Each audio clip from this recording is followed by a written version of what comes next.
वो तुम हो कौन? ये क्या सोच है? कहाँ बैठ के कौन सी फ्रस्ट्रेशन है तुम्हारे अंदर? किसकी तुम जुबान बोल रही हो? तुम समझते क्या हो अपने आप को?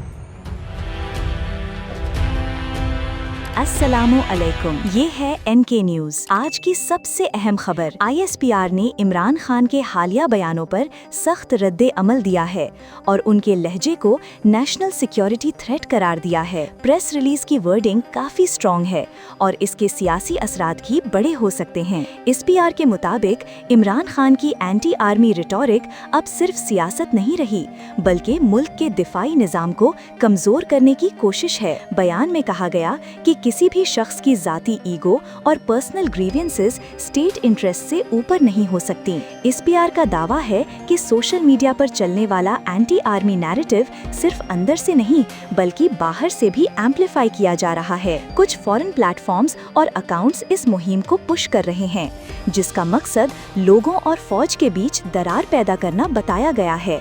ISPR का कहना है कि तनकीद कोई मसला नहीं, लेकिन अगर कोई मुल्क और फौज के दरमियान अविश्वास पैदा करे तो वो रेड लाइन है और स्टेट इसको बर्दाश्त नहीं करेगी। Political dissent is acceptable but targeting the army's credibility is not. ये बयान ऐसे वक्त में आया है जब सियासी टेंशन पहले ही उरूज पर है। माजी के तजुर्बों से पता चलता है कि ISPR जब इस टोन में बात करे तो उसके बाद सियासी फिजा में एक नई हलचल पैदा होती है। This could influence political decisions, media narratives and public opinion in the coming days. फिलहाल इस कहानी पर नजर बनी हुई है और जैसे ही नई डेवलपमेंट सामने आएंगी हम आपको फौरन अपडेट देंगे।